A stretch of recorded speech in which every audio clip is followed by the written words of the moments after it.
فأعوذ بالله من الشيطان الرجيم. بسم الله الرحمن الرحيم.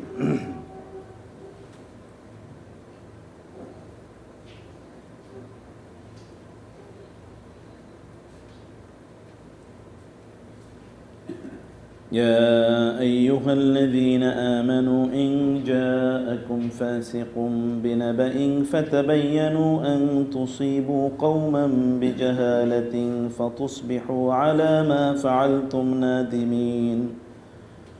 واعلموا أن فيكم رسول الله لو يطيعكم في كثير من الأمر لعنتم ولكن الله حبب إليكم الإيمان وزينه في قلوبكم وكره إليكم الكفر والفسوق والعصيان أولئك هم الراشدون فضلا من الله ونعمة والله عليم حكيم. وإن طائفتان من المؤمنين اقتتلوا فأصلحوا بينهما فإن بغت إحداهما على الأخرى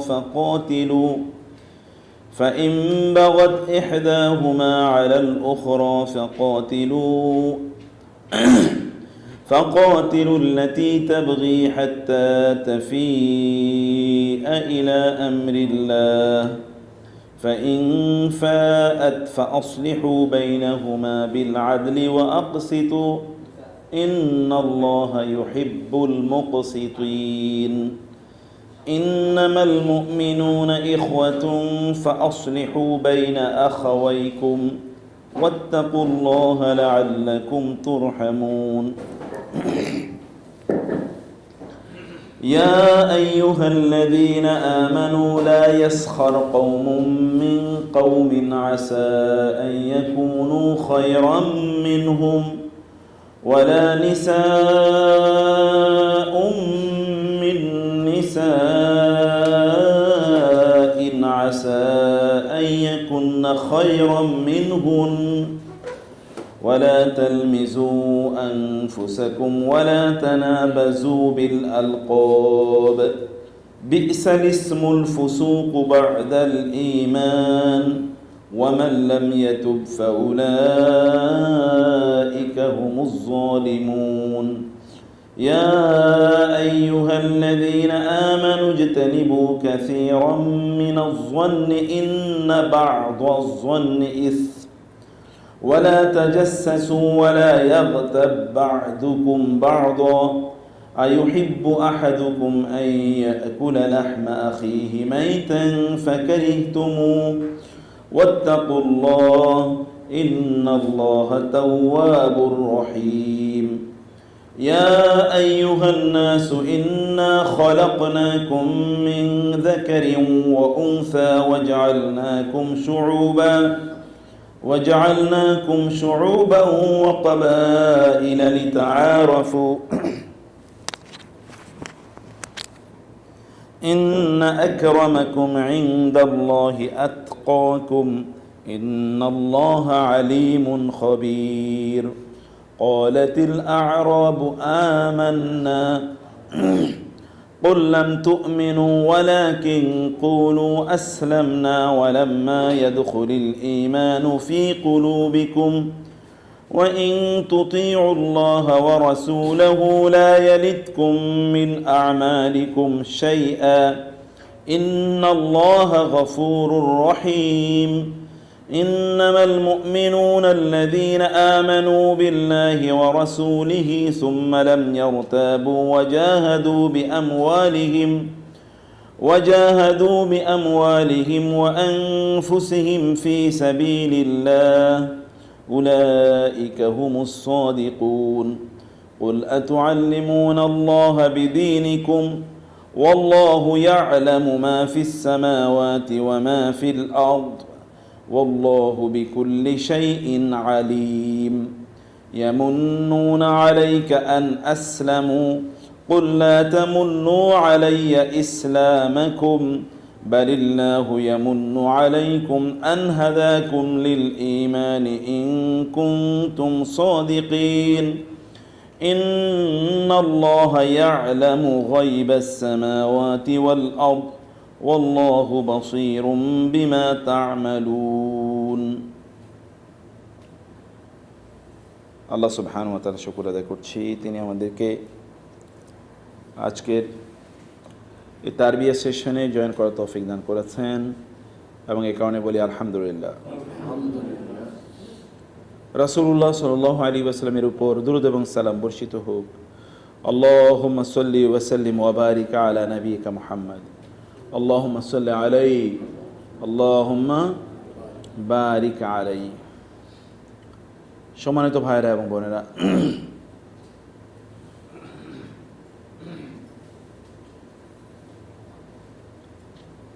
আমি ঠিক কয়েকটি আখলাকি নাসিহা একটু আপনাদেরকে করতে চাই।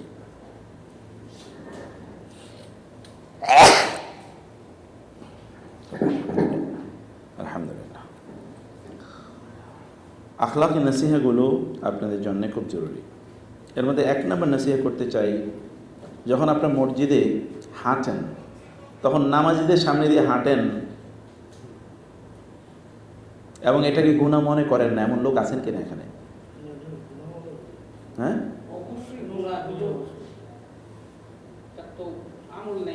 কেউ নামাজ পড়তেছে কিন্তু সামনে দিয়ে আপনি ফোন হন করে হেঁটে চলে গেছেন, কোনো অনুভূতিও নেই এবং কোনো চিন্তা চেতনাও নেই।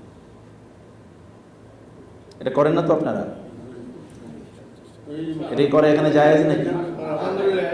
বাংলাদেশে করা কি জায়েজ? তাহলে এখানে করা জায়েজ হয় কেমনে?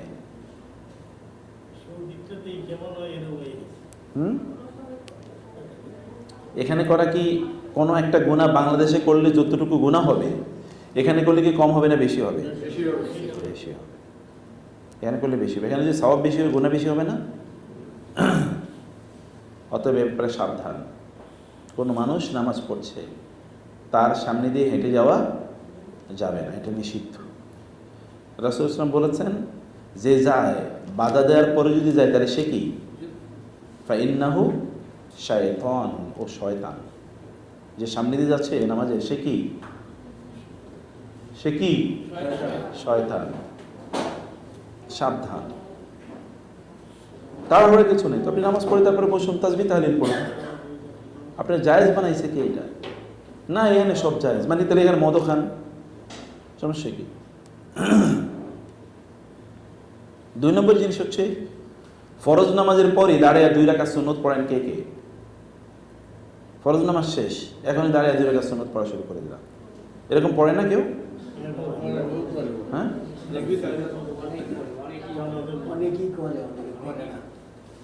আপনারা করেন কিনা? ওকে। ফরজ নামাজের পর তাসবিহ তাহলিল আছে কিনা? এরপরে আবার জানাজার নামাজ আছে কিনা? তাইলে এখানে এই দাঁড়িয়ে এত বুজুর্গি দেখানো যে 2 রাকাত নামাজ পড়লে একেবারে জান্নাতুল ফেরদাউসে চলে যাবে, অথচ সুন্নাহ বিরোধী কাজটা করতেছে। কাজটা করছে সুন্নাহ বিরোধী। নামাজের পর কি করা উচিত? বসে তাসবিহ তাহলিল পড়া উচিত, এটা হলো সুন্নাহ।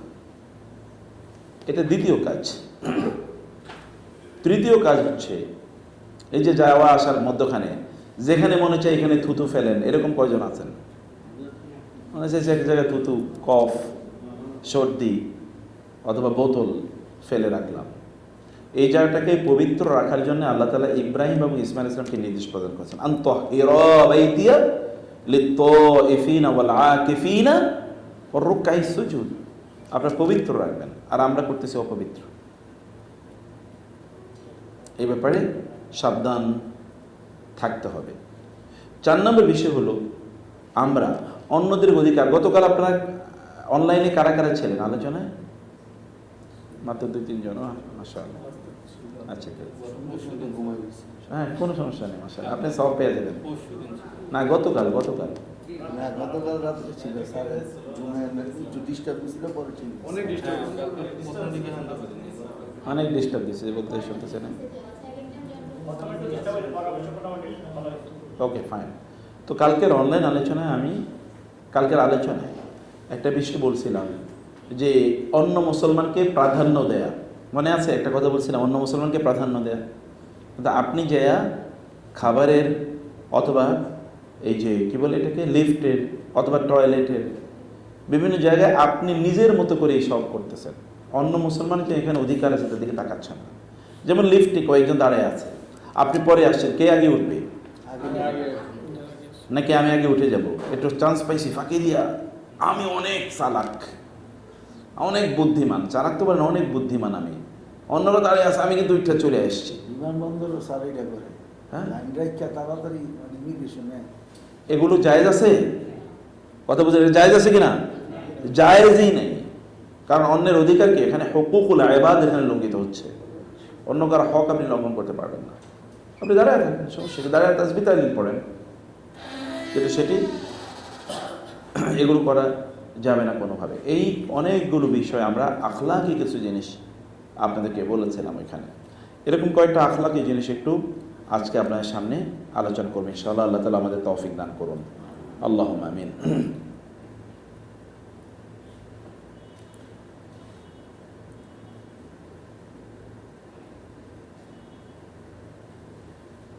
এর মধ্যে এক নম্বর কথা হচ্ছে যে আমরা যে আমলই করি না কেন এটা কার জন্য করবো বলেন তো? আল্লাহর জন্য খাবো। আমরা যখন খাই কার জন্য খাচ্ছি? আল্লাহর জন্য। নাকি মজা লাগতেছে দেখে খাচ্ছি? যদি না খাই তাহলে ইবাদত করতে পারবো না। অতএব খাচ্ছিও লক্ষ্য উদ্দেশ্য একটাই, আল্লাহ যে আদেশ দিয়েছেন, যে নির্দেশ দিয়েছেন সেটা আমরা রক্ষা করতে পারবো না। দিস ওয়াই আমরা খাচ্ছি। খাওয়ার আনন্দের জন্য খাওয়া, এটা কাদের কাজ? إن الله يدخل الذين آمنوا وعملوا الصالحات جنات تجري من تحتها الأنهار والذين كفروا يتمتعون ويأكلون كما تأكل الأنعام والنار مثوى لهم। সূরা মুহাম্মদে আল্লাহ তাআলা বলেছেন, যারা ঈমানদার আল্লাহ তাআলা তাদেরকে জান্নাতে প্রবেশ করবেন, তারা সেখানে চিরস্থায়ী থাকবে এবং তাদের মজা করে তারা এখানে খাবে। কোথায়? কারা? ঈমানদাররা, মুমিনরা। ওয়াল্লাযীনা কাফারু, আর যারা কাফের তারা দুনিয়াতে ইয়াতামাত্তাউনা, মজা করে খায়। ইয়াতামাত্তাউনা ওয়া ইয়াকুলুনা কামা তাকুলুল আনআম, যেমন জন্তু জানোয়ারগুলো খায়। ওয়ান নারু মাসওয়াল লাহুম, আর ওদের ঠিকানা কোথায়? আন-নার, জাহান্নাম। খাওয়া মজা করার জন্য না, আনন্দ লাগতেছে এই কারণে খাচ্ছে, নো। এটা হচ্ছে আমি যেন দাঁড়িয়ে থাকতে পারি আল্লাহর সামনে, অথবা যে নির্দেশগুলো আল্লাহ দিয়েছেন সেটার জন্য আমি সম্পাদন করতে পারি। অতএব প্রত্যেকটা জিনিসই আল্লাহর জন্য করতে হবে, অন্য কোনো উদ্দেশ্যে না। এবং যে কাজটাই আমরা করি এই কাজটা সুন্দরভাবে করতে হবে, তাই না? আল্লাহ সুবহানাহু ওয়া তাআলা ভালোবাসেন কাদেরকে? ইন্নাল্লাহা ইউহিব্বুল মুহসিনিন, যারা মুহসিন। মুহসিন মানে কি? যে কাজই করে এটা ভালোভাবে করে, অর্ধেক করছে বাকি অর্ধেক করে নাই, অথবা এবড়ো থেবড়ো করে দিয়েছে, এভাবে এই জাতীয় কাজকে আল্লাহ ভালোবাসেন। কারণ ইন্নাল্লাহা জামিলুন ইউহিব্বুল জামাল, আল্লাহ সুন্দর, তিনি সুন্দর কাজকে পছন্দ করেন। কারণ আল্লাহর কোনো কাজের মধ্যে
আল্লাহুম্মা, হে আল্লাহ, ইন্নী আউযু বিকা, টয়লেট থেকে বের হয়ে কি পড়ি?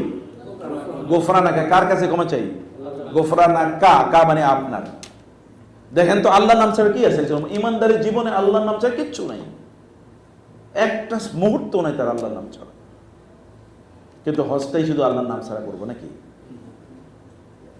ইট is to be done for Allah, the greatest journey in our life. আমাদের জীবনে এর চেয়ে বড় কোনো জার্নি নাই। আল্লাহ তাআলার নামে করছেন এবং এটা সিদ্ধান্ত নেই। আল্লাহকে মনে বারবার বলুন, আল্লাহ তোমার জন্য করছে, আল্লাহ তোমার জন্য করছে, আল্লাহ তোমার জন্য করছে। এটা অন্তরে বসে যাবে ইনশাআল্লাহ। কি বলছে বলেন তো? আল্লাহকে মন যে কাজই করেন একেবারে সিদ্ধান্ত আল্লাহ তোমার জন্য করছে, অন্তরে দেখবেন বসে যাবে শান্তি। এই যে আমি আপনাদেরকে বলি, আপনারা সারাদিন হয়তো বা বহুত কষ্ট করেন, বাচ্চারা যন্ত্রণা দেয়, এরপরে আবার ভাইও আইসা যন্ত্রণা দেয়, এরপর আপনারা আর রান্নাই করবো না। আপনি যদি চিন্তা করেন না আমি আল্লাহ তোমার জন্য করছি, তাহলে দেখবেন আর কোনো টেনশন নেই। কে কি বলতেছে আপনার কোনো, আপনার তখন মাথায় নেই। আমি কি, উনি কি করবে আর উনি কি বলবে তাতে কি, আমি তো করছি কার জন্য? আল্লাহর জন্য, ব্যাস।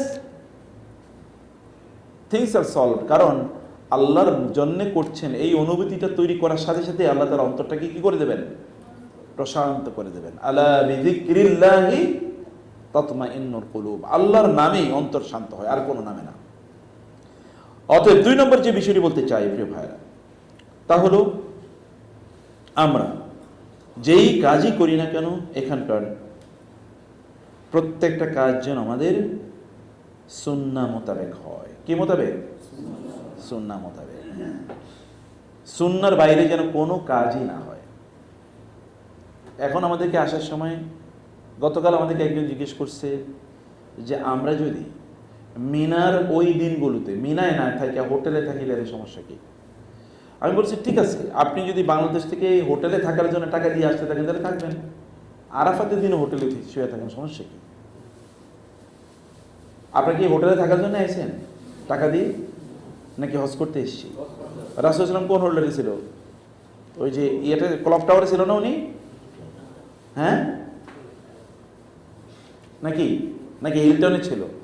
দারুত তাওহীদ কোন টাওয়ারে ছিল রাসূল সাল্লাল্লাহু আলাইহি ওয়াসাল্লাম?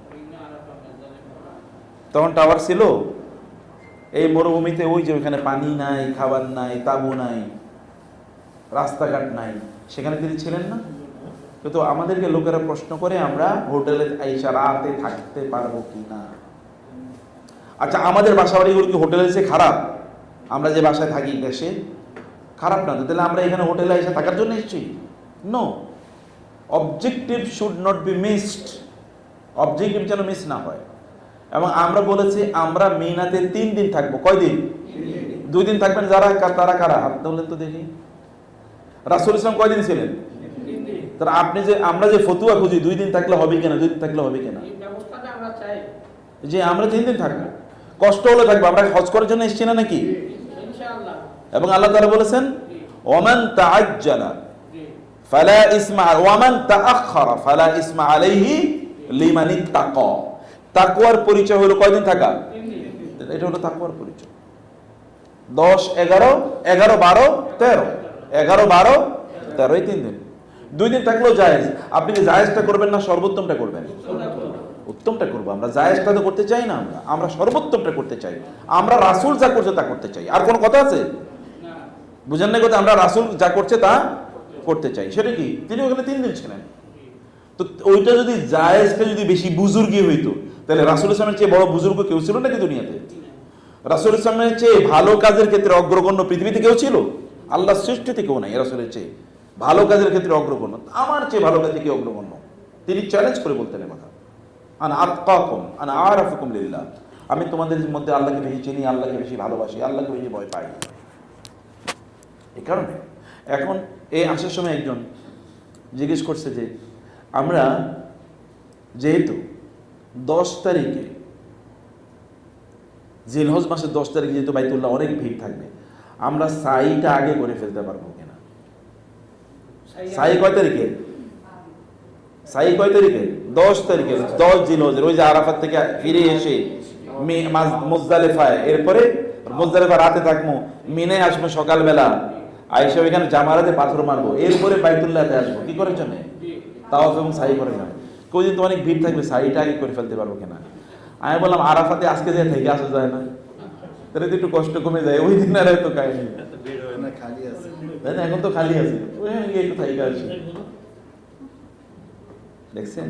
সেদিনকার যে ইনশাআল্লাহ আমরা 10 তারিখে কি তওবা জিয়ারত করতে পারবো? হ্যাঁ ইনশাআল্লাহ। আমি তো আমার জীবন ভর কোনোদিনই 10 তারিখের বাইরে করি না, কোনোদিন না, আমার জীবনে কখনো করিনি। তো সেটা আমরা আমাদের শৈখ ভাই এর সাথে আমরা আলোচনা করব। ঠিক আছে, কেউ যদি দুর্বল থাকে পরে করা জায়েজ আছে। যদি তিনি 11 তারিখে করতে চান দুর্বলতার কারণে, তাহলে করতে পারেন, কিন্তু আমরা রাসূল যা করছে তা করতে চাই। এটা হলো আমাদের 1 নম্বর কথা, নাকি বলেন? আমরা কি এখানে সুখের জন্য আসছি নাকি কষ্ট করার জন্য আসছি? হজটা কি কষ্টের ইবাদত না? হজ যদি কষ্টের ইবাদত না হইতো তাহলে প্রতি বছরই হজ ফরজ হইতো। কিন্তু হজ ফরজ কয়বার? আর হজ কার উপর ফরজ? যিনি একেবারে হাঁটতে পারেন না, তারপরে তারে স্ট্রেচারে করে নিতেছে, এরকম ব্যক্তির উপর। যিনি ফিজিক্যালি ফিট, মানে ইসতাতা ইলাইহি সাবিলা, যে পথ চলতে পারবে, যে পথ চলতে পারবে, তার জন্য হজ ফরজ। প্রিয় ভাইরা বোনেরা, এগুলো হলো সুন্নাহ মোতাবেক। আমি দুই একটা এক্সাম্পলের কথা বলছি। সুন্নাহ মোতাবেক এটা হলো সুন্নাহ। বহুত লোক দেখবে বহুত ফতোয়া নিয়ে বাইরেছে। এখানে আসলে বাংলাদেশে তো সবাই মুফতি পায়, সব মুফতি ফতোয়া দিয়ে ভর্তি করে ফেলাই দিয়েছে, কিন্তু রাসূল কি বলছে এটা আর কইব না।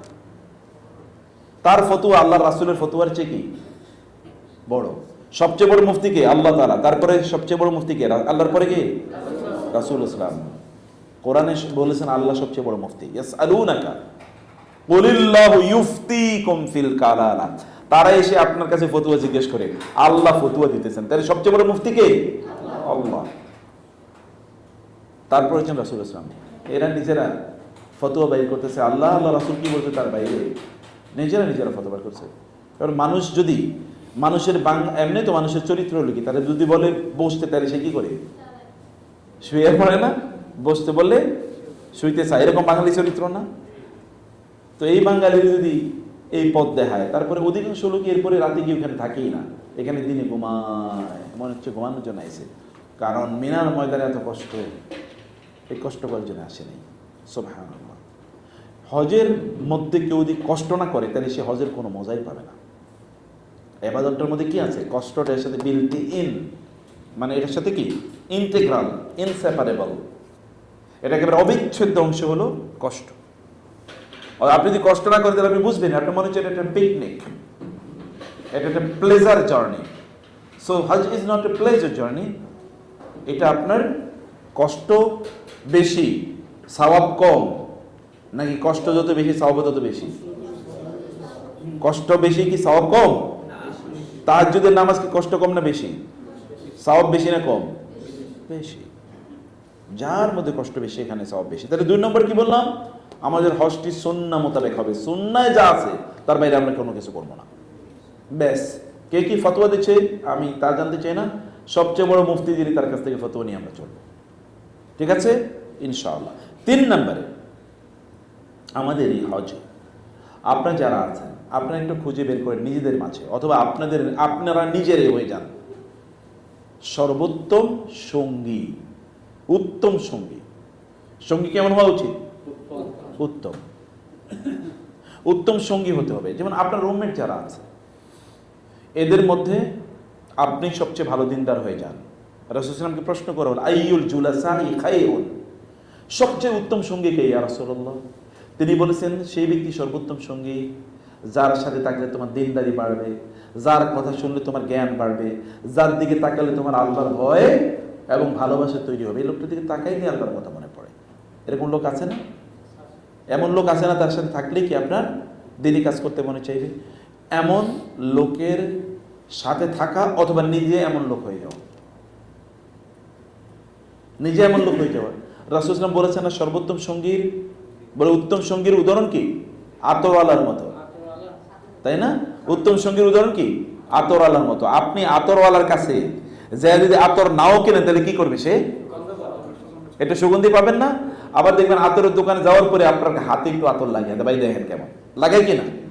এটা হলো আতরওয়ালা। একজন উত্তম সঙ্গী এমনই, কোন ফাঁকে দিয়ে যে আপনাকে একটা নাসিহা করে ফেলছে, কথার মধ্যে নাসিহা করে ফেলছে, এটাই সম্পদ। এটাই আপনার হয়তো মনে গাইথা যাবে, কাজে লেগে যাবে। আপনার হয়তো মনে গেঁথে যাবে, কাজে লেগে যাবে।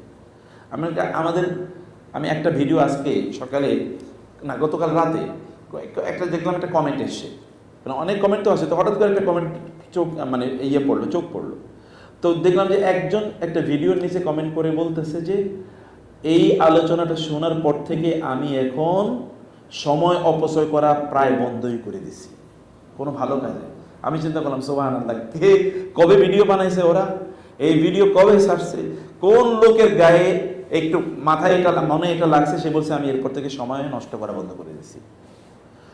আপনার যে কোনো একটা ভালো কথা, এটা আল্লাহ তাআলা বলেছেন কি, দরাবাল্লাহু মাসালান কালিমাতান তাইয়্যিবাতান কাশজারাতিন তাইয়্যিবাতিন আসলুহা সাবিতুন ওয়া ফারুহা ফিস সামা তুতি উকুলাহা কুল্লা হিনিন বিইজনি রাব্বিহা ওয়া ইয়াদরিবুল্লাহুল আমসালা লিন-নাস।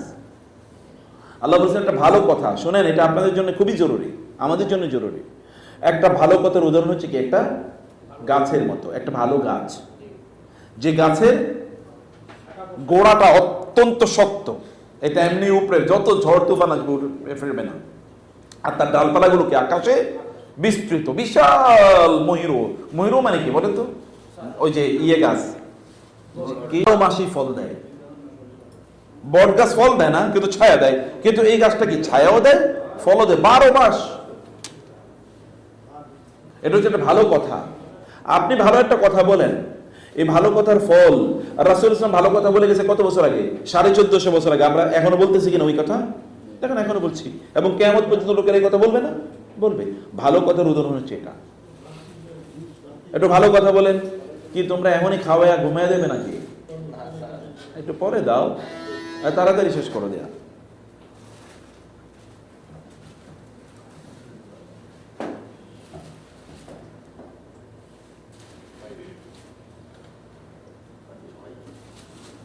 হ্যাঁ সরেন এবার আপনার সরেন। তাহলে কি হচ্ছে, আমাদেরকে আমরা কি বলবো বলেন তো, এইদিকে তাকাইতে হবে। আমরা কি বলবো, একটু ভালো কথা বলেন। রুমমেটদের সাথে আপনি নিজেই ভালো হয়ে যান। ইয়া আইয়ুহাল্লাযীনা আমানু, হে ঈমানদাররা, আলাইকুম বিআনফুসিকুম লা ইয়াদুররুকুম মান দাল্লা ইযা তাদাইতুম। হে লোকেরা, তোমরা তোমাদের নিজেকে বাঁচাও, অন্যরা পথভ্রষ্ট হলেও তোমরা যদি দিনদার থাকো তাহলে কোনো ক্ষতি কেউ তোমাদের করতে পারবে না। আমরা সব সময় কেবল দোষ দিই পরিবেশের। আমি ভালো কিনা সেটা কি, পরিবেশের পরিবর্তন কে করবে? মানুষ না? তাহলে আমি সেই মানুষটা কেন হলাম না, যে I am the man to change the environment, আমি করব, I will lead the way, আমি রাস্তা দেখাবো, পথ দেখাবো পরিবর্তনের জন্য। এমন ভালো মানুষ হওয়া দরকার। আল্লাহ সুবহানাহু ওয়া তাআলা বলেছেন যে আমি কোন জাতিকে ধ্বংস করব না, ওয়া আহলুহা মুসলিহুন। কোন জাতি যদি মানুষকে পরিবর্তন করে, সংস্কার করার জন্য চেষ্টা করে, ওই জাতির আমি কোনোদিন ধ্বংস করব না, কোনোদিন করবো না। অতএব ইসলাহের কাজ করা দরকার।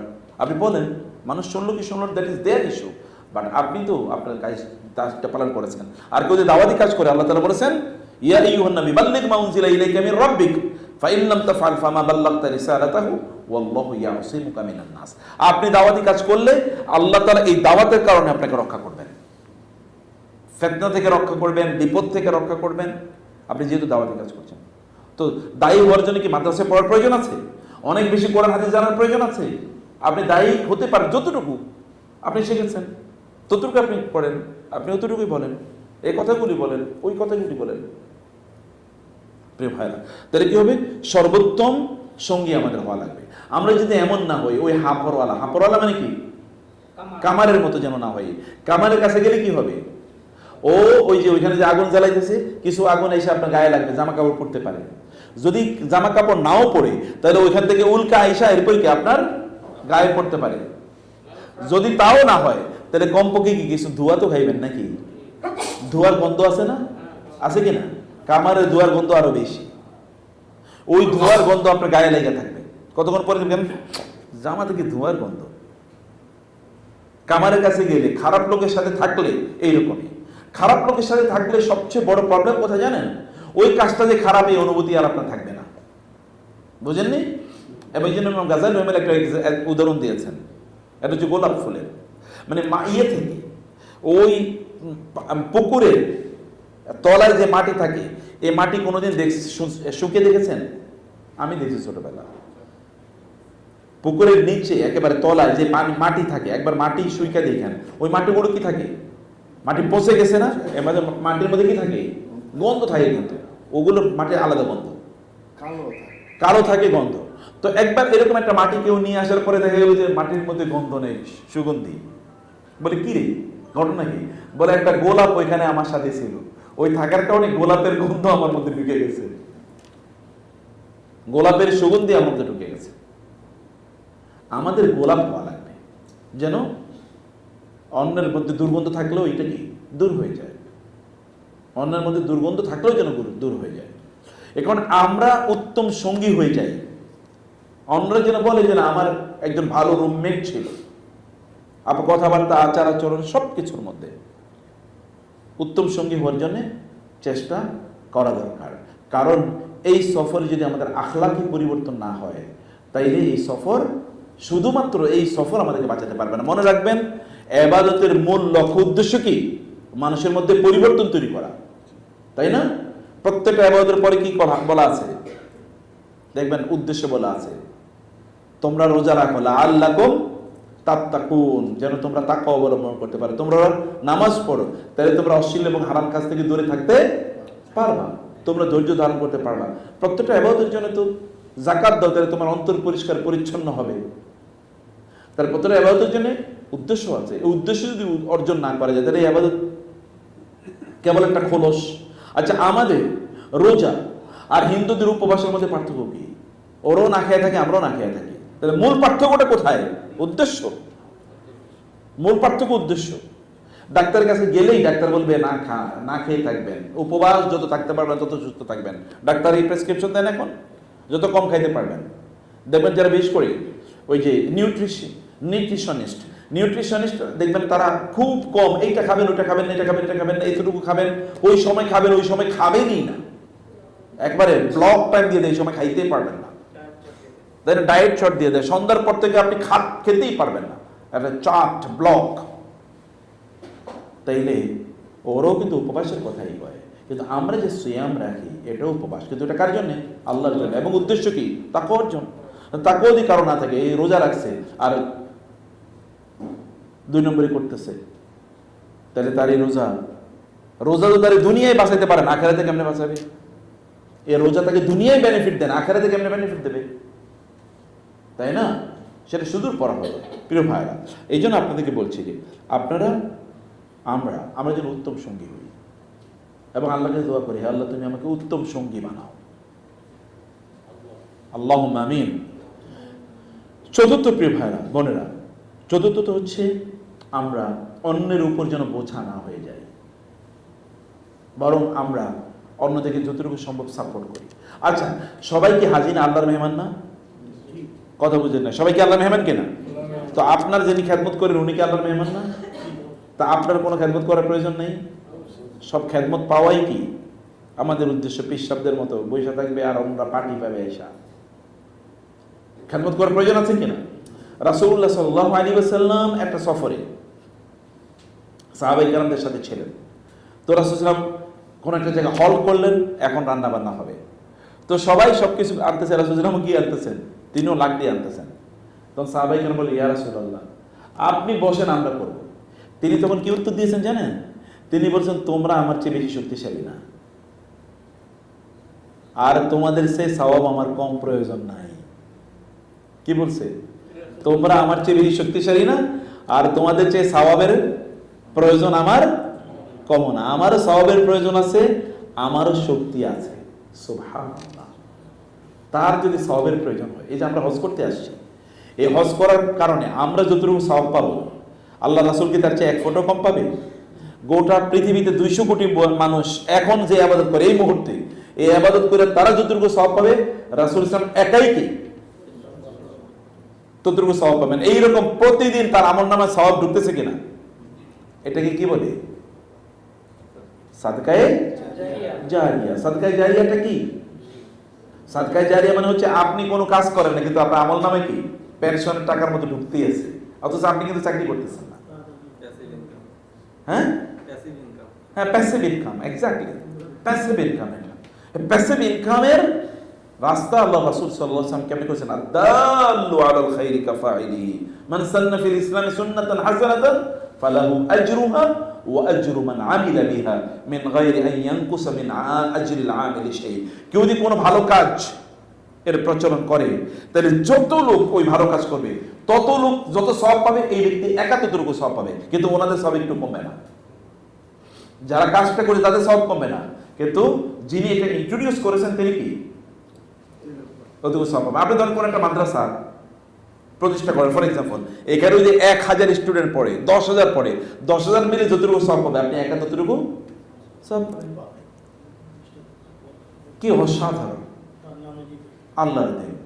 প্যাসিভ ইনকাম, আমরা দুনিয়ার প্যাসিভ ইনকামের জন্য চেষ্টা করি, বুড়া হয়ে গেলে খামো কি, এই কারণে কি করি, ব্যাংকে টাকা জমা রাখি, প্যাসিভ ইনকাম। অথবা একটা এমন জায়গায় ইনভেস্টমেন্ট করলাম, যেমন বাড়ি বানায় অনেকে, এখন বৃদ্ধ হয়ে গেছি, এখন শুধু বাড়ি ভাড়া নেই আর চলি। তো আপনার এইরকম কিছু ইনকাম লাগবে না? কবরে শুয়ে আছেন কিন্তু তারপরে ইনকাম আপনার যাচ্ছে, আমল নামে সওয়াব যাচ্ছে, এরকম লাগবে না? এগুলো হচ্ছে সাদকায়ে জারিয়ার কাজ। আও ইলমিন ইউনতাফাউ বিহি ওয়া মান আহসানু কাওলাম মিম্মান দাআ ইলাল্লাহি ওয়া আমিলা সালিহান ওয়া ক্বালা ইন্নানি মিনাল মুসলিমিন। তার যে উত্তম কথাকার, যে আল্লাহর দিকে মানুষকে ডাকে, এর যে উত্তম কথাকার, তাহলে সর্বোত্তম কথার মানুষ আমাদের হওয়া লাগবে। আচরণে কথায় যতটুকুই জানেন, আপনারা অনেকেই আবারও বলতে পারেন যে আমি কি আর এত কিছু জানি না, এত কিছু জানার প্রয়োজন নেই, যতটুকু জানেন ততটুকু করবেন। প্রিয় ভাইরা, আপনার এত শক্তির দরকার নেই, যতটুকু করেন। একজনে 1 গ্লাস পানি একটু আগে দেন না, ভাই একটু পানি খান। যখন মসজিদে যাচ্ছেন, যে মুরব্বীদেরকে বলি শোনেন, ঘুমায়েন না এখানে, আপনারা যখন মসজিদে যান তখন আপনারা জমজমের পানি খান না? আচ্ছা, আপনি যখন বসে আছেন তখন 2 হাতে 2টা গ্লাস বা 4টা গ্লাস হয় না, আপনার পাশে যারা আছে, ভাই একটু জমজমের পানি খান না। এটুকু সওয়াবের কাজ আমরা করতে পারি না? কোনো টাকা লাগে? কি লাগে? মন লাগে। নিজে যদি হামপড়া ভাব বলে নিয়ে বোঝা থাকি যে আমি বাংলাদেশের প্রাইম মিনিস্টার, আমার পোলা পায়, আমার নাতিরা আমার পার্টি পায়, আর আমি এখানে মানুষের খেদমত করবো, তাহলে তো আর হলো না। তাহলে তো আর হলো না। রাসূল সাল্লাল্লাহু আলাইহি ওয়াসাল্লামের নাম আবুল কাসেম, তিনি মানুষকে বন্টন করে দিতেন, তিনি বন্টন করে দিতেন। তার কাছে একবার দুধ আসলো, হাদিয়া তো রাসূলকে প্রচুর পরিমাণ হাদিয়া দিতেন সাহাবায়ে কেরাম। মদিনায় যেটা আগে হইতো, এটা সবার আগে কার ঘরে আসতো? কথা বুঝেন না আপনারা? মদিনায় ফসল যদি উৎপাদন হতো অথবা ধরেন ব্যবসা বাণিজ্য, ওইটার সর্বপ্রথম প্রোডাক্টটা কার ঘরে আসতো? আল্লাহ রাসূলের ঘরে আসতো সর্বপ্রথম। রাসূল সাল্লাল্লাহু আলাইহি ওয়াসাল্লামকে সাহাবায়ে কেরাম এমন ভালোবাসতেন। তো রাসূল সাল্লাল্লাহু আলাইহি ওয়াসাল্লাম তিনি মসজিদ নববীতে বসে আছেন, এর মধ্যে 1 পেয়ালা দুধ আসলো। দুধ আসার পর রাসূল সাল্লাল্লাহু আলাইহি ওয়াসাল্লাম কি করলেন? তিনি একটু খেলেন। খাওয়ার পরে এরপরে তিনি বাম পাশে আছে বসা বুড়ারা, আর ডান পাশে বসা কি একটা যুবক, একটা ছেলে আর বালক। রাসূল সাল্লাল্লাহু আলাইহি ওয়াসাল্লাম এবার এই বাচ্চাদেরকে বললেন, তুমি যদি অনুমতি দাও, এখানে বাচ্চারা বসে, তুমি যদি অনুমতি দাও তাহলে এই যে বৃদ্ধরা এখানে আছেন তাদেরকে দিয়ে আমি একটু শুরু করতে চাই। এই বালক বলেন, না ইয়া রাসূলুল্লাহ, আপনার মুখের পবিত্র খাবার আমার আগে আমি অন্য কাউকে দিতে চাই না, হক তো আমার, আপনি তো বলছেন ডান পাশে যারা তাদেরকে দিয়ে শুরু করতে হবে, আমার হক আমি ছাড়তে চাই না। এটা এই হকটা কিসের? আপনার মুখ ওইখানে লাগছে, আমার মুখটা আমি এখানে আগে লাগাতে চাই, এই হক আমি ছাড়তে চাই। ওটা দুধ খাওয়ার হক না, এটা হক কিসের? ওই যে ওইখানে তারা মুখ লাগাবে, তিনি মুখ লাগাবেন। এরপরে তিনি সবাইকে দিয়েছেন। এরপরে বুড়ারা বললেন, আমি সরি, কারণ ওরই অধিকার, নাহলে আমি আপনাকে আগে দিতাম, কারণ বাম পাশে তো আমি আগে দিতে পারি না। আপনি করবো, আমরা করার কোনো সুযোগ নাই। মানুষকে সাহায্য করবেন, এটা আখলাক। আমরা এখানে আখলাকের কথাটা বলছি আজকে, শুধু আমি আখলাকের প্রতি আপনাদেরকে ফোকাস করতে চাই। উত্তম আখলাক, এবং সব জায়গায় প্রিয় ভাই আল্লাহকে ভয় করেন বোনেরা, সব জায়গায় সর্বত্র প্রত্যেকটা শব্দ উচ্চারণ ক্ষেত্রে আল্লাহকে ভয় করেন সব কিছুর মধ্যে। রাসূল সাল্লাল্লাহু আলাইহি ওয়াসাল্লাম বলেছেন, ইত্তাকিল্লাহা হাইসুমা কুনতা, তুমি যেখানেই থাকো না কেন কি করো? আল্লাহকে ভয় করো। যেখানেই থাকো আল্লাহকে ভয় করো, সেটা বাইতুল্লাহেও আল্লাহকে ভয় করো, এবং তোমার নিজের বাড়িতেও, তোমার নিজের ঘরেও তুমি আল্লাহকে ভয় করো। যার বাড়ি হোক, তোমার বাড়ি বা আল্লাহর বাড়ি, যেখানে হোক না তুমি আল্লাহকে ভয় করো। আল্লাহর ভয় সদা সর্বদা জাগ্রত থাকতে হবে। রাস্তা দিয়ে যখন হাঁটি তখনও কি আল্লাহর ভয়। আপনি যখন এই দিক দিয়ে রাস্তা দিয়ে হাঁটেন তখন কোন দিক দিয়ে হাঁটেন? বলে এটা তো কোনোদিন চিন্তাও করি না, এদিকে ছায়া, এদিকে দিয়ে আমরা হাঁটি। কিন্তু হাঁটার ক্ষেত্রে আমাদের কি করার কথা ছিল? ডান দিক দিয়ে। ডান দিক দিয়ে হাঁটার কথা ছিল কিনা? জি। তাহলে এটা অন্তত সিদ্ধান্ত নিয়ে যে না, আমি মক্কায় আসি, আমি ডান দিক দিয়ে হাঁটবো। যদি বাধ্য না হয়, যেমন বাংলাদেশে আপনি ইচ্ছা করলেও ডান দিক দিয়ে গাড়ি চালাইতে পারবে না, ঠিক আছে, কিছু করার নেই। কারণ ওখানে যদি ডান দিক দিয়ে চালাইতে যায় তাহলে অ্যাক্সিডেন্ট করবে, তাহলে ওটা নিষিদ্ধ। কারণ রাষ্ট্রীয় আইন এখানে মানতে হবে আমাকে, নাহলে বিপদ ঘটবে। কিন্তু এখানে তো এরকম কোনো কিছু নাই। যদি থাকে তাহলে কোনো কথা নেই, আর যদি না থাকে তাহলে আপনি কেন ডাইন পরিত্যাগ করবেন? আমরা কি বামপন্থী না ডানপন্থী? ডানপন্থী। তাহলে ডান দিক দিয়ে হাঁটেন, ডান দিকে দাঁড়ান, লিফটেরও ডানে দাঁড়ান। একটা এক্সাম্পল বলছি, লিফট থেকে নামার সময় ডান দিক দিয়ে নামেন, ডান, এই তো ডান। সব জায়গায় আপনি যখন রাস্তায় হাঁটেন তখন, যখন রাস্তায় নামবেন তখনও ডান, যখন উঠবেন হোটেলের দিকে তখনও ডান। ডানটাকে প্রিপেয়ার করেন। এমনকি জুতা পরবো কোন দিক দিয়ে, জামা পরবো কোন দিক দিয়ে, করি কিনা? হ্যাঁ, আমরা হয়তো অনেকে জিনিসটা মনে রাখেন, আচ্ছা কি করছে মাথায় নেই। যেমন পায়জামা পড়তেছেন, আগে ডানটা না বামটা? আর যখন খুলবো তখন কোনটা? বামটা। জুতা যখন খুলবো তখন কোনটা? আর পরবো কোনটা? এগুলো মাথায় রাখতে হবে। আপনি মনে করেন না যেগুলো সিম্পল কাজ। একটা সুন্নাহ কিয়ামতের দিন আপনাকে বাঁচিয়ে দিতে পারে, একটা সুন্নাহই বাঁচিয়ে দিতে পারে, পারে না? আল্লাহ যদি বলেন তোমার ওই তুমি যে ওই সুন্নাহটা খুব প্যাশনেটলি, খুব লাভিংলি তুমি এটাকে প্র্যাকটিস করতে, ওইটা আমার খুব ভালো লাগছে, যাও, এই কারণে তোমার মাফ করে দিলাম। কারণ অন্য কোনো ইবাদত কবুল হবে কিনা উই আর নট শিওর। যেই করে এটা, অথবা আমাদের অন্তরে অন্য কিছু আছে, তাই না? এই কারণে আমাদের বারবার আউযু বিল্লাহি মিনাশ শাইতানির রাব্বি আউযু বিকা মিন হামাযাতিশ শায়াতিন ওয়া আউযু বিকা রাব্বি আন ইয়াহদুরুন আউযু বিকালিমাতিল্লাহি তাম্মাতিল্লাতি লা ইউজাউযুহুন্না বাররুন ওয়ালা ফাজিরুন আউযু বিকালিমাতিল্লাহি তাম্মা মিন গাদাবিহি ওয়া ইকাবিহি ওয়া শাররি ইবাদিহি ওয়া মিন হামাযাতিশ শায়াতিন ওয়া আন ইয়াহদুরুন। আল্লাহর কাছে রাসূল সাল্লাল্লাহু আলাইহি ওয়াসাল্লাম কতভাবে যে দোয়া করতেন শয়তান যেন না আসে, তিনি এতভাবে দোয়া করতেন। আউযু বিকালিমাতিল্লাহি তাম্মাত মিন শাররি মা খালাক আউযু বিকালিমাতিল্লাহি তাম্মাতিল্লাতি লা ইউজাউযুহুন্না বাররুন ওয়ালা ফাজিরুন মিন শাররি মা খালাক ওয়া বারাআ ওয়া যারাআ ওয়া মিন শাররি মা ইয়ানজিলু মিনাস সামাই ওয়া মিন শাররি মা ইয়ারুজু ফিহা ওয়া মিন শাররি মা যারা ফিল আরদি ওয়া মিন শাররি মা ইয়াখরুজু মিনহা ওয়া মিন শাররি ফিতানিল লাইলি ওয়ান নাহার ওয়া মিন শাররি কুল্লি তারিকিন ইল্লা তারিকান ইয়াতরুকু বিখাইরিন ইয়া রাহমান। কত চমৎকার দোয়া এগুলো, শয়তান ধারে কাছে আসতে পারে না। সম্মানিত ভাইরা, শয়তানের নাম কিন্তু খান্নাস। খান্নাস মানে কি? এটা হচ্ছে ওই গ্রাম অঞ্চলে পুকুরে দেখবেন কলসা মাছ। কলসা মাছ দেখছেন কিনা? এখানে দিয়েছে কি জানে ওটা বলে, হ্যাঁ ঘাই, এখানে ঘাই দিয়েছে, কিন্তু এখানে ও নাই, জাল ফেললেও এনে পাবেন, ও কিন্তু ওই জায়গায় চলে গেছে অলরেডি। এটা হলো শয়তান, এর উদাহরণ। ও এখানে আপনার ঘাই দিয়েছে, এনে এরপরে কিন্তু ও নাই, ও অন্য জায়গায় অলরেডি চলে গেছে। দূর থেকে যায় দেয় আপনি কি করতেছেন। শয়তান কিন্তু বড় কাজ করে না, শয়তান করে কি? ছোট্ট ইনিশিয়েশন। ও শুধু ছোট্ট কাজটা আপনার ভেতরে কেবলমাত্র একটু বারুদ জ্বালিয়ে দিচ্ছে, এরপরে নিজে আপনি আগুন জ্বালিয়ে দেন, ওইটুকু করে ভালো করে আল্লাহ সুবহানাহু ওয়া তাআলাকে। এবং এই কারণে যদি কোনো একটা খারাপ কাজ হয়ে যায়, কোন একটা খারাপ কাজ, খারাপ একটা কথা বলে ফেলছি, খারাপ একটা কাজ করে ফেলছি, সাথে সাথে কি করতে হবে? একটা ভালো কাজ করে ফেলতে হবে। সাথে সাথে কি করতে হবে? একটা ভালো কাজ করতে হবে। বুঝলেন না কথা? কারণ কেউ যদি ভালো কাজ, খারাপ কাজ করার পর ভালো কাজ করে, তাহলে ওই ভালো কাজের কারণে আল্লাহ তাআলা কি করেন? ওই খারাপ কাজটাকে আল্লাহ তাআলা মুছে দেন। ইন্নাল হাসানাতি ইউযহিবুনাস সাইয়্যাত যালিকা যিকরা লিয-যাকিরিন। আল্লাহ তাআলা বলেছেন ভালো কাজের কারণে আল্লাহ তাআলা খারাপ কাজগুলোকে মুছে দেন, আমল নামা থেকে মুছে দেন। অতএব এটা আমাদেরকে করতে হবে। রাসূলুল্লাহ সাল্লাল্লাহু আলাইহি ওয়াসাল্লাম বলেছেন মান আহাব্বা ইউযাহযাহা আনিন নারি ওয়া ইউদখালাল জান্নাতা ফালতাতিহিল মানিয়াতু ওয়া হুয়া ইউমিনু বিল্লাহি ওয়াল ইয়াউমিল আখির। কেউ যদি চায় সে জাহান্নাম থেকে মুক্তি পাক, জান্নাতে যাক, তাইলে তার মৃত্যু যেন এমন একটা অবস্থায় হয় যে সে মানুষের সাথে তেমন আচরণ করে যেমন সে চায় মানুষ তার সাথে আচরণ করুক।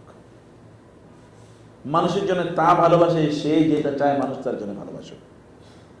যেমন গতকাল আমার আলোচনায় আমি একটা কথা বলছিলাম, মনে আছে কিনা, যে মুসলমানরা খাইতে গিয়া লেবু চিপ্পা দেখে কোনটার মধ্যে রস বেশি, কোনটার মধ্যে রস কম, এরপরে সে রসওয়ালাটা নিছে, রস যেটা কম ওইটা রেখে দিয়েছে অন্য মুসলমানরা খাওয়ার জন্য।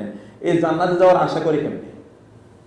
এটা লেবুর মধ্যেই তো জাস্টিস করতে পারে নাই, এই বেশিওয়ালাটা নিছে, তো অন্য যার জন্য কম রসওয়ালাটা রাখছে ওই ব্যক্তি কি অপরাধ করছে? তার চরিত্র আখলাকের লেভেলটা কি? আখলাকই তো ডেভেলপ করে নেই মুসলমানের। আর রাসূল বলেন নাই দুটো জিনিস মানুষকে বেশি জান্নাতে নেবে, একটা কি?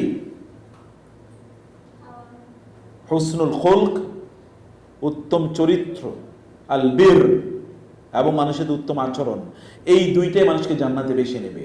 আর মানুষের জাহান্নামে নেবে দুইটা, একটা হলো কি? আলফাম ওয়াল ফারাজ, মুখ এবং লজ্জাস্থান, এগুলো মানুষের জাহান্নামে নেবে বেশি। অতএব দেখবেন এখানে ইবাদতের আলোচনা, এখানে আখলাকের আলোচনা বেশি। কোরআনে হজের কথা কয়বার আসছে বলেন তো? খুব বেশি নেই। তাকওয়ার কথা কত শতবার আসছে, একবার দুইবার না। এমনকি সূরা তালাক, যেমন কোরআনে সূরা তালাক মানে কিভাবে স্ত্রীকে তালাক দেবে, তবে স্ত্রী যদি তালাক নিতে চায় তাহলে কি করবে, এখানে আল্লাহ সুবহানাহু ওয়া তাআলা কথায় কথায় তাকওয়ার কথা বলছে। অথচ ইস্যু হলো তালাকের। তালাকের সময় কি মানুষের তাকওয়ার কথা মনে থাকে? তখন তো তার মাথা গরম। তারপর আল্লাহ তাআলা দেখবেন সূরা তালাক ভাষায় একটু পড়িয়ে দেখেন বারবারই, ওয়াত্তাকুল্লাহ, আল্লাহকে ভয় করো, আল্লাহকে ভয় করো, আল্লাহকে ভয় করো, আল্লাহকে ভয় করো। ওমাই ইয়াত্তাকিল্লাহ, ওমাই ইয়াত্তাকিল্লাহ, ওমাই ইয়াত্তাকিল্লাহ, বারবার 5-6 বার আছে, 6 বার তাকওয়ার কথা। এই ছোট্ট একটা সূরা, সূরা তালাক। অথচ এখানে কিন্তু ফ্যামিলি ডিসপিউট, ফ্যামিলি প্রবলেম নিয়ে আলোচনা হবে, তারপর তাকওয়ার কথা। আর অন্য সূরায় তাহলে দেখবেন কি পরিমাণ তাকওয়ার কথা, কথায় কথায় তাকওয়া। তাহলে এগুলো আখলাকের ইস্যু। কথায় কথায় সত্যের কথা, কথায় কথায় মিথ্যা যেন না বলি, কথায় মানুষের জন্য ক্ষতি না করি, এগুলোর আলোচনা কোরআনে অন্যান্য ফরমাল ইবাদতের চেয়ে অনেক বেশি এসেছে। আখলাক, মুসলমানের চরিত্র হলো মুসলিম, মূল পরিচয় হলো তার চরিত্রের মাধ্যমে। রাসূল সাল্লাল্লাহু আলাইহি ওয়াসাল্লামের চেয়ে উত্তম আখলাক কারো ছিল? তিনি চ্যালেঞ্জ করে বলছেন না, মানুষের আখলাক সবচেয়ে বেশি প্রকাশ পায় কার কাছে?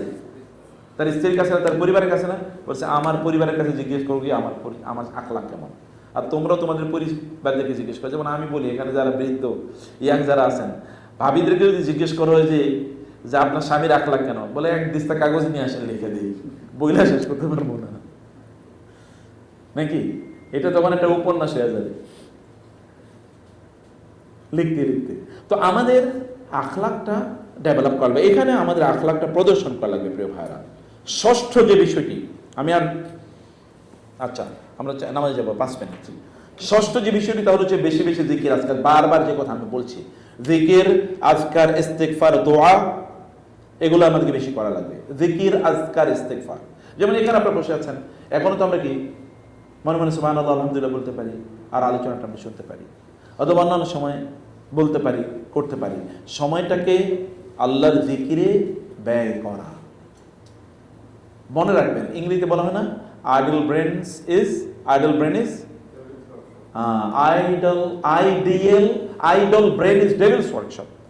মানে হচ্ছে যেই ব্রেনটা অলস, এটা হচ্ছে শয়তানের কারখানা। শয়তান এসে ওইখানে বিভিন্ন ধরনের কাম করে। তো আমাদের ব্রেনটাকে আইডল রাখা যাবে না। এই জন্যে আমাদের সালাফরা ওমর রাদিয়াল্লাহু বলেছেন যে তোমরা তোমাদের অন্তরটাকে আল্লাহর জিকির দিয়ে ব্যস্ত রাখো, আদারওয়াইজ এটা অন্য জিকির করবে। কথা বুঝাই নিতে পারিনি আমি? আমাদের অন্তরটা কার জিকির দিয়ে ব্যস্ত রাখতে হবে? হ্যাঁ, আল্লাহ জিকির, নাইলে এটা অন্য জিকির করবে। কিসের জিকির করবে তখন? দুনিয়ার জিকির করবে, বিভিন্ন জিনিসের জিকির করবে। অথবা আল্লাহ জিকির, আশগিলু আনফুসাকুম বিল কোরআন ওয়া যিকরির রহমান, কোরআন জিকির রহমানের কিন্তু তোমাদের অন্তরটাকে তোমরা পূর্ণ রাখো, আদারওয়াইজ এটা জিক্রুশ শয়তান, শয়তানের জিকির দিয়ে এটা পূর্ণ থাকবে। এটাকে আমাদের করা লাগবে। দোয়া করেন, দোয়া কত, আমি আপনাদেরকে একবার একটা দোয়ার কথা বলছিলাম না, আল্লাহুম্মা ইন্নী আসআলুকা মিন ফাদলিকা ওয়া রাহমাতিক ফাইন্নাহু লা ইয়ামলিকুহা ইল্লা আনতা। এখানে বলছিলাম কেন যে আমার মনে নাই, যে এই যে এখানকার সৌদি আরবে এই বাইতুল্লাহ এক পাকিস্তানি, এখানে দেখেন ওই যে ক্লিনারও কিন্তু আছে পাকিস্তানি, ওই যারা ক্লিন করে বড় বড় মেশিন চালায়, এগুলো ক্লিনার কিন্তু পাকিস্তানি, এগুলো বাঙালিরা পারবো না। তো সে কি করছে, ক্লিনের ফাঁকে এরকম একটা ইয়েতে পিলারে ইয়ে করে খুব মনোযোগ দিয়ে আল্লাহর কাছে হাত ধরে কাঁদতেছে। তো এখানে যদি হাজার হাজার ক্যামেরা আছে, ওই ব্যক্তির উপরে ক্যামেরাটা ফোকাস করছে। তো ওইটা তো কি, যেহেতু এগুলো সব লাইভ চলছে, ওইটা কোনো কারণে ভাইরাল হয়ে গেছে গোটা পৃথিবীতে সামাজিক যোগাযোগের মাধ্যমে। তো সৌদি আরবের খুব একজন ধনকুবের, তার চোখে পড়ছে এটা, এই নিউজটা। সে বললে লোকটাকে খুঁজে বের করো। খুঁজে বের করা গেলে তাকে পাওয়া গেছে সে হচ্ছে পাকিস্তানি, এখানে ইয়ে করে। তা বলে তাকে একটু আনো। সে এত মনোযোগ সহকারে আল্লাহ কাছে কি চাইতেছিল আমি একটু জানতে চাই। না হঠাৎ করে এটা ভাইরাল হয়ে যাওয়ার কারণ কি? নিশ্চয়ই এই লোকটার মধ্যে এমন কিছু আছে। ভাইরাল তো নেগেটিভ হয়, পজিটিভ জিনিসও হয়, তাই না? যেমন রাসূল সাল্লাল্লাহু আলাইহি ওয়াসাল্লামের নাম কি ভাইরাল নাকি আনভাইরাল? ভাইরাল। এরকম ভাইরালের কোনো এই পৃথিবীতে আমেরিকাতে দেখা গেছে, একবার স্ট্যাটিস্টিক নেওয়া হলো, আমেরিকাতে সবচেয়ে পপুলার নাম কি? দেখা গেল মুহাম্মদ সাল্লাল্লাহু আলাইহি ওয়াসাল্লাম। ব্রিটেনে সবচেয়ে পপুলার নাম কি? দেখা গেল কি? মুহাম্মদ সাল্লাল্লাহু আলাইহি ওয়াসাল্লাম। আর আমাদের দেশে তো নামের সাথে মোহাম্মদ লাগেই একটা, তাই না? আমাদের দেশে নামের সাথে মোহাম্মদ আমরা লাগাই না? তাহলে কি পরিমাণ দেখেন এই নাম ভাইরাল, এবং এই মানুষ কি পরিমাণ ভাইরাল। যদি আমি পজিটিভ অর্থে বলি, যদিও শব্দটা নেগেটিভ অর্থে ব্যবহার হয় বেশি, যাই হোক, এই যে তার কি কারণে এটা ভাইরাল হলো? তাকে ডেকে নিয়ে হলো, তুমি তখন কি করতেছিলা? বলে আমার একটা ঋণ আছে, তো আমি আসলে কোনোভাবে পরিশোধ করতে পারতেছিলাম না, এই কারণে আমি দোয়া করতেছিলাম। বলে তুমি কি বলে দোয়া করতেছিলা? বলে আমি ওইটা বলে দোয়া করতেছিলাম যেটা আল্লাহ রাসূল শিখাইছে, আল্লাহুম্মা ইন্নী আসআলুকা মিন ফাদলিকা ওয়া রাহমাতিকা ফাইন্নাহু লা ইয়ামলিকুহা ইল্লা আনতা। হে আল্লাহ, আপনার রহমত চাই, রহমতের মালিক কেবল আপনি। বলে তোমার ঋণ কত? বলো। বলে এত টাকা। বলে যাও, তোমার এই ঋণ আমি পরিশোধ করে দিলাম, ঋণ আমি পরিশোধ করে দিলাম। এই দোয়াটার একটা প্রেক্ষাপট আছে, আমি দোয়াটা ওই প্রেক্ষাপটটা আমি চেক করে দেখি নাই, কিন্তু আমি যেখানে পড়ছি সেখানে আমি দেখেছি। বলা হচ্ছে যে একবার রাসূলের কাছে একজন মেহমান আসে, আসার পর রাসূল ইসলাম চিন্তা করলে তারা খাওয়াবেন কি, বাসাতে কিছু নেই, জিজ্ঞেস করার পরে তারপর তিনি এই দোয়া করার পরে দেখা গেল কিছুক্ষণ পরে কেউ একজন রাসূল ইসলামের জন্য গামলা ভর্তি করে কি ওই যে মানে ভুনা মাংস নিয়ে আসছে, যে এটা আপনার জন্য রাসূল ইসলাম নিজে, এবং ওকে খাওয়া এখন ভর্তি হয়ে গেছে, একটা দোয়ার ফসল। তাহলে এরকম কত দোয়া আছে, এরকম কত অসংখ্য দোয়া আছে। দু একটা দোয়া মুখস্থ করে ফেলতে হবে, এবং এই দোয়াগুলো এখানে করতে হবে। কোনোভাবেই বন্ধ করে, মুখ বন্ধ করে থাকার মধ্যে কোনো কল্যাণ একেবারে নেই। লাস্ট যেটা বলে শেষ করছি আজকে, সেটা হচ্ছে প্রিয় ভাইরা, আপনাদের মুখ এবং হাত থেকে মুসলমানদেরকে নিরাপদ রাখতে হবে। আল মুমিনু মান আমানাহুন নাস, তিনি মোমেন যাকে অন্য মোমেনরা কি মনে করে? নিরাপদ মনে করে। ওয়াল মুসলিমান সালিমান মুসলিমুনা মিন লিসানিহি ওয়া ইয়াদিহি, সেই প্রকৃত মুসলমান যার হাত এবং মুখ থেকে অন্য মুসলমানরা নিরাপদ। ওই লোক সবচেয়ে নিকৃষ্ট যার ক্ষতির ভয়ে লোকেরা তাকে অ্যাভয়েড করে চলে। বুঝেন নেই? ইত্তিকা আশাররিহি, ওই লোক সবচেয়ে নিকৃষ্ট আল্লাহর দৃষ্টিতে, যার কাছে গেলেই ক্ষতি হবে অথবা কষ্ট পাবে, এই কারণে লোকেরা তাকে অ্যাভয়েড করে চলে। ওই লোকের চেয়ে কি আল্লাহ সৃষ্টিতে আর কোনো নিকৃষ্ট মানুষ নাই। এখন আমি এমন হচ্ছে কিনা, আমরা এমন হচ্ছে কিনা যে আমাদের আচরণের কারণে লোকেরা আমাদের কাছ থেকে দূরে সরে যায়? এমন যদি হই তাহলে তো সর্বনাশ, তাহলে তো আল্লাহর নিকৃষ্ট সৃষ্টি।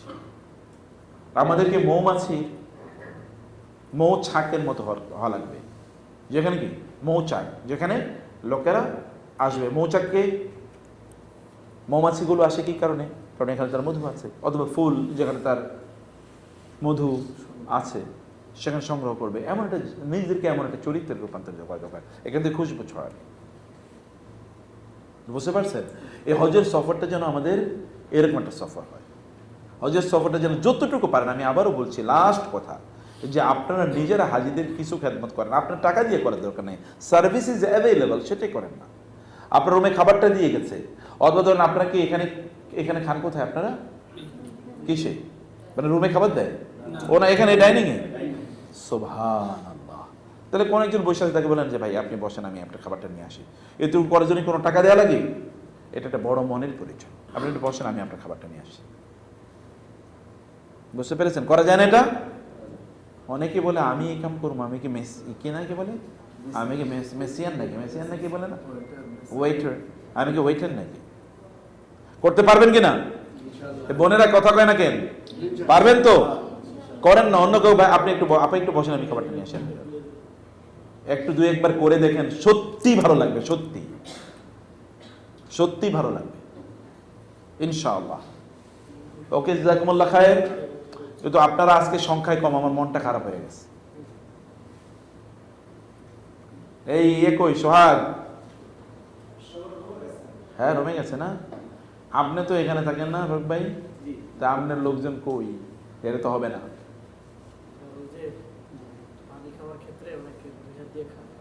আচ্ছা, এখানে একটা জিনিস একটু বলি, এটা আমাদের দিন মোহাম্মদ ভালো একটা জিনিস করছে ভাই, এটা দেন তো। ধরুন আপনারা খাইতে বসছেন না, এ ডান হাত দিয়ে খাবার খাচ্ছেন, এখন পানি খাবেন কোন হাত দিয়ে খাবেন? কেন? ডান হাতে তো আপনার ময়লা লেগে আছে। হ্যাঁ, কেমনে খাবেন? এই যে, তাই না? এভাবে খাবেন না? এভাবে এই যে দেখতেছেন কিনা, খাবেন কিভাবে? এইভাবে খাওয়া হারাম। এভাবে খাওয়া কি? এত কি রে, আমি দেখাইতেছি এইভাবে খাইতে, আবার কয় হারাম। এইভাবে খাওয়া কি ডান হাতে খাওয়া হলো না বাম হাতে খাওয়া হলো? বাম হাতে খাওয়া, বাম হাতে খাওয়া হারাম। বসেন বসেন। তাইলে না, আমি এটা দেখানোর জন্য, খাওয়ার জন্য না, আমি খাওয়ার জন্য। এইভাবে খাওয়া, আপনি মনে করবেন আমি ডান হাত দিয়ে গ্লাস ধরবো, কেউ ডান হাতে কি ময়লা না? ডান হাতে কি ময়লা? তা আপনি কি ময়লা খাইতেছেন? ডান হাতে কি খাবার, আপনি ডান হাত দিয়ে খাবেন। এই যে এটা দিয়ে খাচ্ছেন, হাত দিয়ে খাবেন, সমস্যা কি? এটা বলবেন আপনি এটাতে খাবার লেগে আছে, অন্য কেউ খায়, তখন ধুয়ে দেবেন যদি আপনার এরকম মনে হয়। আর আপনার নিজের প্লেট আমরা ধুই না, তেল গ্লাস ধুতে সমস্যা কি? আর আপনার বাসায় আপনি, এবং এখানে বহু মুসলমান দেখছি বাম হাতে খাইতেছে, ডাইনা দিয়ে আপনার বাম হাতে খাইতেছে। সেই বাম হাতে খাইলে, শুয়োরের মাংস খাইলে যা হবে, এটা খাইলে তা হবে, কারণ খাবারটা তো হারাম হয়ে যাচ্ছে। বুঝতে পারছেন আমি কি বলছি? অতএব এইভাবে, এটা মুসলমানদেরকে কারা শিখাইলো? শয়তান শিখাইছে। এটা হেজ দিছে, হেজ দেওয়ার জিনিস, এটা লাগাইলে এটা হালাল হয়ে যায়। বুঝতে পারছেন আমার কথাটা কি ক্লিয়ার? তাহলে এখন থেকে কিভাবে খাবো? ডান হাতে। এই আছে, এটা ডান হাতে খাবো, ডান হাতে। এখানে যদি এই বোতল কি আর কোনো কামে লাগবে? তারপরে বোতল খাইলে সমস্যা কি? বলে এর উপরে ফেলা দেবেন। আর যদি আপনার মনে হয় যে কামে লাগবে, তাহলে আপনি ধুয়ে দিয়ে যান। যদি গ্লাস হয় তাহলে আপনি ধুয়ে দিয়ে যান। কিন্তু আপনি আপনার খাবারকে হারাম বানাচ্ছেন, আপনার খাবারকে হারাম বানাবেন, এটা কেমন কথা হইল? এগুলো করা যাবে না ইনশাআল্লাহ। ঠিক আছে, বারাকাল্লাহ ফিকুম। জি জি জি জি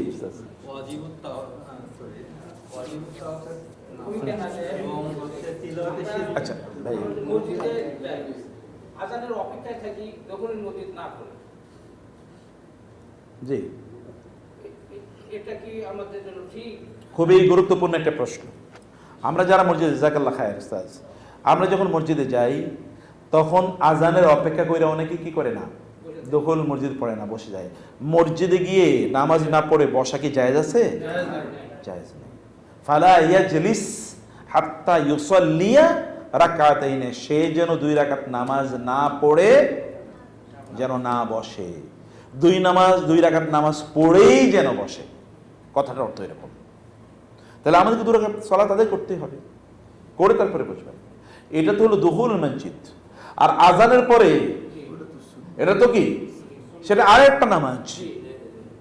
আজান এবং একামতের মধ্যখানে নামাজ এবং দোয়া আল্লাহ কবুল করে নেবেন। অতএব তখন আপনি নামাজ পড়তে থাকেন, 2 রাকাত 4 রাকাত কি, যতক্ষণ পারেন পড়েন, সমস্যা কি? অথবা 2 বসে দোয়া করতে থাকেন আল্লাহর কাছে, দাঁড়ায় দোয়া করেন, কোরআন তেলাওয়াত করে তাসবিহ তাহলিল করেন।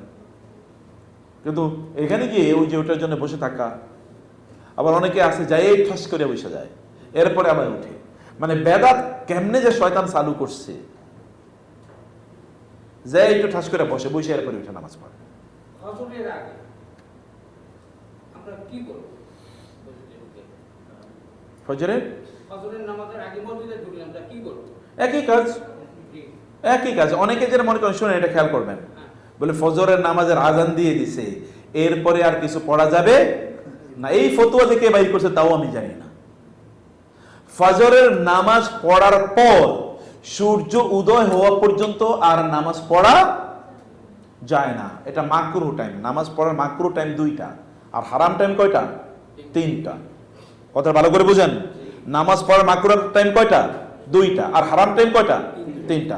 মাকরুহ টাইম 2টা হলো ফজরের নামাজ আদায় করার পর, ফজরের ফরজ, সুন্নত না, ফজরের ফরজ আদায় করার পর। তারপরে কি? সূর্য উদয় হওয়া পর্যন্ত আর কোনো নামাজ নাই। ব্যাখ্যা আছে, আমি ব্যাখ্যা একটু করতেছি। আবার আসরের ফরজ আদায় করার পর সূর্য ডুবা পর্যন্ত আর কোনো নামাজ নেই, কিন্তু কিছু নামাজ আছে যেই নামাজটা কোনো কারণে, যেমন আপনি ফজরের নামাজ পড়ার পরে এরপরে গিয়ে আরেকবার মসজিদে ঢুকছেন, তখন আপনি কি করবেন? দখল মসজিদ আদায় করবেন, কারণ আপনার কারণে তো নামাজ, আপনি অকারণে পড়বেন না। যেটাকে নফল পড়ছি, এখন এটা কি নফল?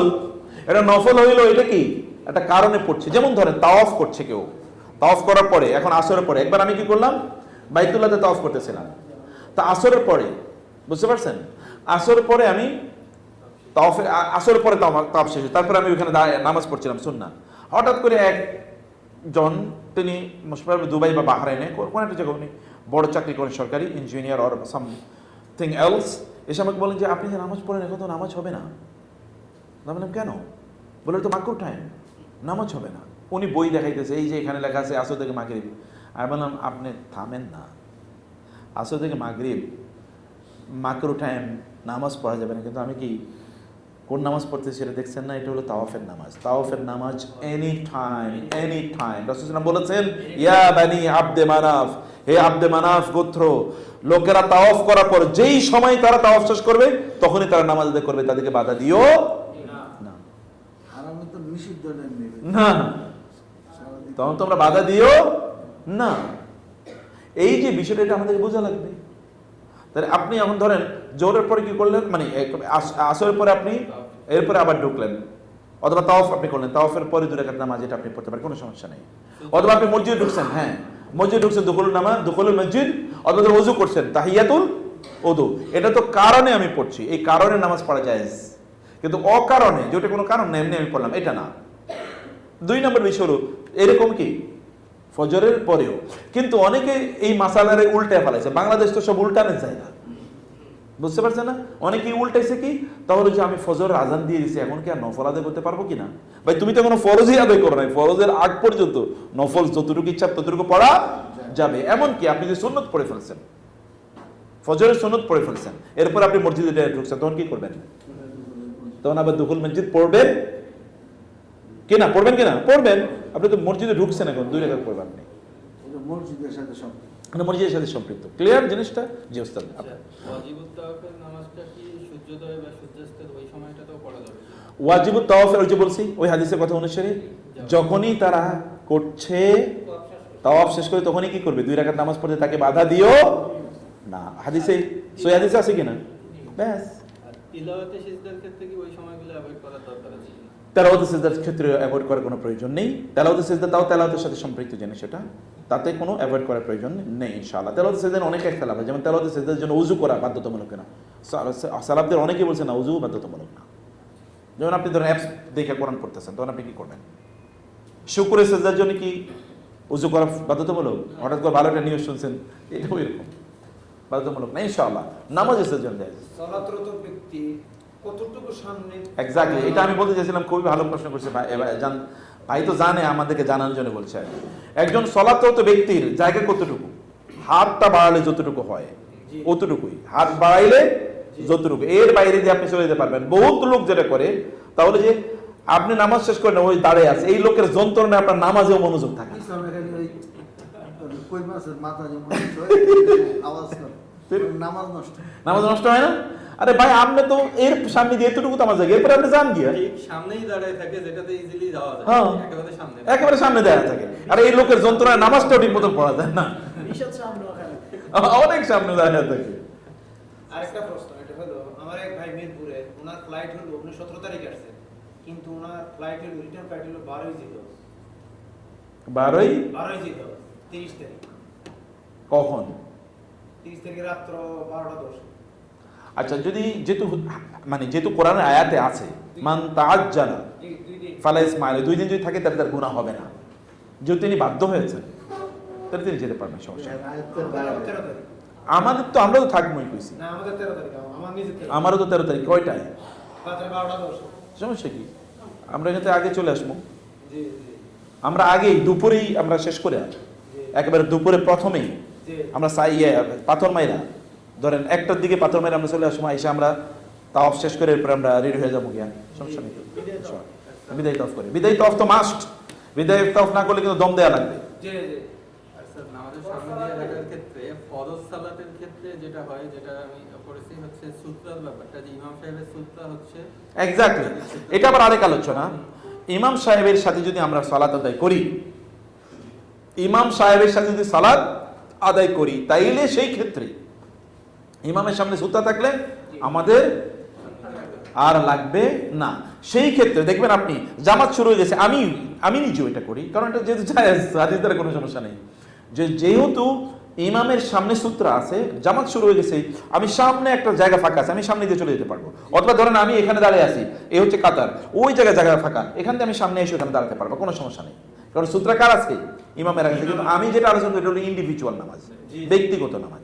আমার যেটা মনে হয় ফরজ নামাজের সময় এই অ্যাটিটিউডটা দেখে আমরা অনেকেই মনে করি যে এটা জায়েজ না, নামাজের সময় এক্স্যাক্টলি না, এটা জায়েজই নেই, জায়েজ নেই। তবে এখানে যারা নামাজ পড়ে তাদেরও দোষ আছে, কারণ সাহাবায়ে কেরামরা একা যখন নামাজ আদায় করতেন তখন তারা কি করতেন? সামনে সূত্রা দিতেন, অথবা পিলারের পেছনে তারা দাঁড়াইতেন, জি দেয়ালের পেছনে দাঁড়াইতেন, এটা আমাদের দোষ আছে।